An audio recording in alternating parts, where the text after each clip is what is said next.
Hello people, कैसे हो आप लोग। मेरा नाम है प्रशांत जैन और आज के वीडियो में हम लोग डिस्कस करेंगे कि अभी तक के जो पिछले सालों के पेपर्स हैं उसके बेसिस पर किस तरह का पेपर इस साल आने की उम्मीद है। डिफिकल्टी के ऊपर हम लोग ऑलरेडी बात कर चुके हैं। डिफिकल्टी के अंदर मेरा ये मानना है कि 2017 का जो पेपर था और जो 2024 का पेपर था उसके बीच की कहीं डिफिकल्टी आ सकती है।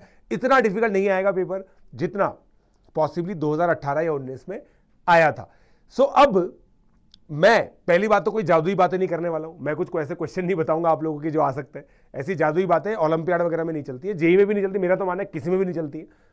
बट जो चीजें हम समझ सकते हैं ना, वो ये है कि पेपर पैटर्न क्या आएगा।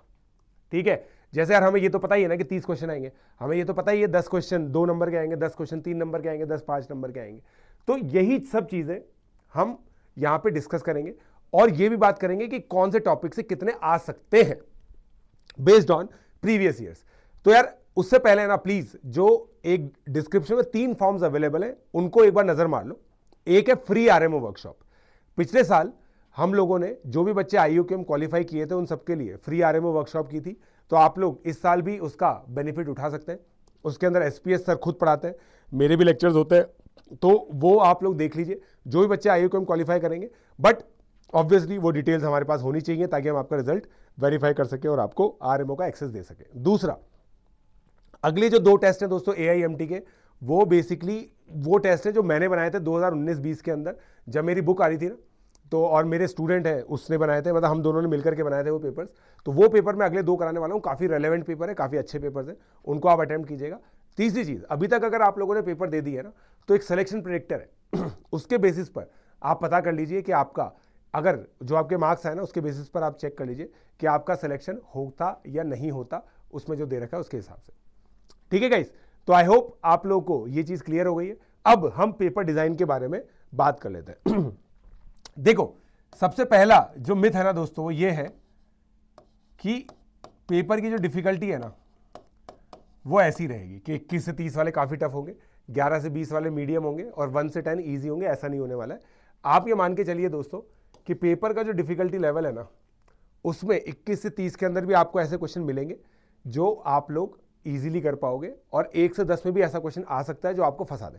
इसलिए आपको पहला रूल जो याद रखना है ना, पेपर डिजाइन ऐसी होती है जहां पे आपका टेम्परामेंट भी चेक किया जाता है। In first attempt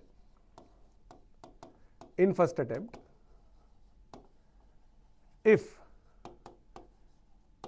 you are, ध्यान रखिएगा दोस्तों इसको, क्लूलेस फॉर फर्स्ट 2 मिनट्स, मतलब पहले 2 मिनट में या मतलब 90 सेकेंड्स में अगर आपको चमक ही नहीं रहा कि क्या करना है, अगला क्वेश्चन करो। ठीक है, 90 सेकेंड अगला क्वेश्चन करो। फिर अगर मान लो चमक गया, पेपर चमक गया, उसके बाद आप लोगों को क्या करना है वो भी बता देता हूं। अगर आपके फर्स्ट 4 मिनट्स में आंसर नहीं आया है तो उस कैलकुलेशन को रखो और आगे बढ़ जाओ। पॉइंट ये है कि जो भी आपका अटेम्प्ट हो, भाई कुछ बच्चे 2 नंबर के पेपर पहले अटेम्प्ट करते हैं, कुछ बच्चे 3 नंबर के क्वेश्चन पहले अटेम्प्ट करेंगे, कुछ 5 अटेम्प्ट करेंगे, वो आपकी मर्जी है। मेरा ये मानना है ऊपर से करते जाओ, सारे इजी क्वेश्चन सारे कर लो। 21 से 30 में भी आपको इजी क्वेश्चन मिलेंगे, 11 से 20 में भी आपको इजी क्वेश्चन मिलेंगे, 1 से 10 में तो मिलेंगे। तो आप ऊपर से लेकर नीचे तक करते जाओ इन 2 बेंचमार्क रूल्स को फॉलो करके। 90 सेकंड तक कुछ नहीं चमका, छोड़ दो। आप में से कुछ बच्चे ऐसे भी होंगे जो ज्योमेट्री करके गए, केवल नंबर थ्योरी करके गए, नंबर थ्योरी अलजेब्रा करके गए, नंबर थ्योरी अलजेब्रा कॉम्बिनेटोरिक्स करके गए, अलजेब्रा कॉम्बिनेटोरिक्स करके गए। तो अलग अलग तरह के बच्चे होते हैं। जैसे जेईई का जो बच्चा है ना वो नंबर थ्योरी ज्योमेट्री शायद ना करे, वही क्वेश्चन करेगा जो जेईई के जैसे होते हैं। तो भाई आप अपनी पिकिंग अपने हिसाब से कर सकते हैं, वो आपकी मर्जी है। अब दोस्तों मैं आपको जो पेपर पैटर्न है ना उसके बारे में टिप्पणी मैं थोड़ी सी करना चाहूंगा। देखो, बेसिकली आईयूक्यूएम एक ऐसा एग्जामिनेशन है जो काफी ज्यादा जेईई जैसा भी लगता है, क्योंकि है तो ऑब्जेक्टिव एग्जामिनेशन। इवेंचुअली प्रूविंग की चीजें पूछ नहीं सकते, इनइक्वालिटीज पूछ नहीं सकते, प्रॉब्लम सॉल्विंग जो होती है वो भी जनरली नहीं पूछते हैं। जो पिजन होल वाले क्वेश्चन होते हैं ना, जो इसमें प्रूविंग आती है, क्या प्रूव करो कि ऐसा नंबर एग्जिस्ट करेगा, राइट। तो यार अब इसके अंदर है ना मगर इंटरडिसिप्लिनरी अप्रोच आता है। ठीक है, तो मैं यहां पे ये लिख रहा हूं, राइट। जो ये मिक्स होती है चीजें, जनरली जो चीजें मिक्स होती है वो मैं आपको बता रहा हूं। Geo plus combi combi plus number theory obviously, और केवल जो क्लासिकल कॉम्बिनेटोरिक्स की प्रॉब्लम्स होती है, ठीक है, और क्लासिकल एलजेब्रा। एलजेब्रा और नंबर थ्योरी, मतलब यार ये एलजेब्रा के जो जितने भी क्वेश्चन होते हैं ना, उसमें नंबर थ्योरी तो घुसती घुसती है, ठीक है। तो हार्डकोर जो नंबर थ्योरी, जिसमें बेसिकली कॉन्ग्रुएंस के जो क्वेश्चंस होते हैं या बेस सिस्टम के जो क्वेश्चंस होते हैं या थोड़ा बहुत लॉगरिथम आप ले लो, फैक्टर्स एंड मल्टीपल्स के क्वेश्चन होते हैं, आप ये मान के चलिए दोस्तों 6 प्रॉब्लम नंबर थ्योरी की ऐसी आएंगी जो इस तरीके से देखी जा सकती है। फिर नंबर थ्योरी प्लस एलजेब्रा है ना, ये 4 प्रॉब्लम्स आपको देखने को मिलेंगी, 4 प्रॉब्लम्स आप लोगों को देखने को मिलेगी, और केवल ज्योमेट्री भी तो ले अपन यहां पे, केवल ज्योमेट्री, है ना। अब एलजेब्रा प्लस ज्योमेट्री में किसको कहता हूं दोस्तों, आप लोग समझ लीजिए। एलजेब्रा प्लस ज्योमेट्री जैसे मीडियन की लेंथ है, एसओटी है, सॉल्यूशन ऑफ ट्राइंगल्स, उसके आप 3 क्वेश्चन मान के चलिए, ठीक है। जियो प्लस कॉम्बी का मतलब होता है कॉम्बिनेटोरिक्स के क्वेश्चन, जैसे नंबर ऑफ डायगोनल्स के क्वेश्चन हो गए, ठीक है। फिर उसके बाद ये हो गया कि भाई एक रेगुलर पॉलीगन है, उसके अंदर वर्टाइसेस आप चूज कर रहे हो, तो वर्टाइसेस रेक्टेंगल बनाएंगी, तो उसमें ज्योमेट्रिकल प्रॉपर्टीज भी यूज होती है बट काउंटिंग भी होती है। नंबर ऑफ पैरेलल डायगोनल्स, तो इसके 2 क्वेश्चन आप लोग मान सकते हो, ठीक है।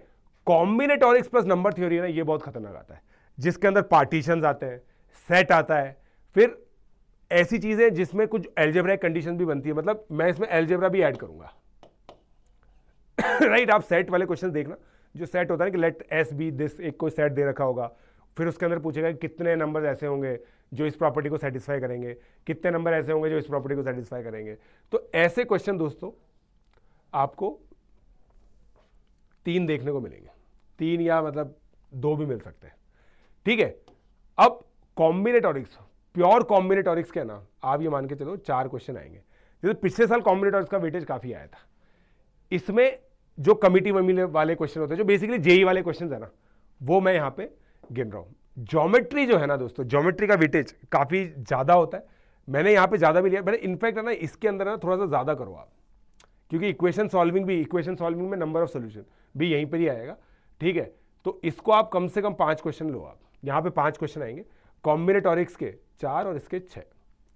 ये एक्सपेक्टेड डिजाइन रहने की उम्मीद है दोस्तों, ठीक है। और इसीलिए जो केवल नंबर थ्योरी करके जा रहा है ना, वो केवल इसी डोमेन में एक्टिव रहेगा, उसके लिए केवल 15 क्वेश्चन है। जो ज्योमेट्री और एल्जेब्रा करके जा रहा है उसके लिए दोस्तों केवल ये और ये, केवल 9 क्वेश्चन। तो ज्योमेट्री और एल्जेब्रा चूज करना वर्स्ट कॉम्बिनेशन है, सबसे बेकार कॉम्बिनेशन अगर कुछ है ना तो वो ये है, ठीक है। कॉम्बिनेटोरिक्स मगर देखो आप कितना बढ़िया है, कॉम्बिनेटोरिक्स चैप्टर भी छोटा है, और इसके अंदर ना मैंने वो जोड़ दिया है एल्जेब्रा प्लस ज्योमेट्री में कोऑर्डिनेट ज्योमेट्री के सवाल भी जोड़ दिए मैंने, कोऑर्डिनेट ज्योमेट्री का सवाल भी धरी है, लिख दिया है, ठीक है। और ये जो pure sine rule cosine rule वाले जो क्वेश्चन होते हैं ना, वो मैंने यहीं पे रखे, ठीक है। तो यहां पे थोड़ा सा कोऑर्डिनेट ज्योमेट्री, ये सब चीजें जोड़ी है मैंने, राइट।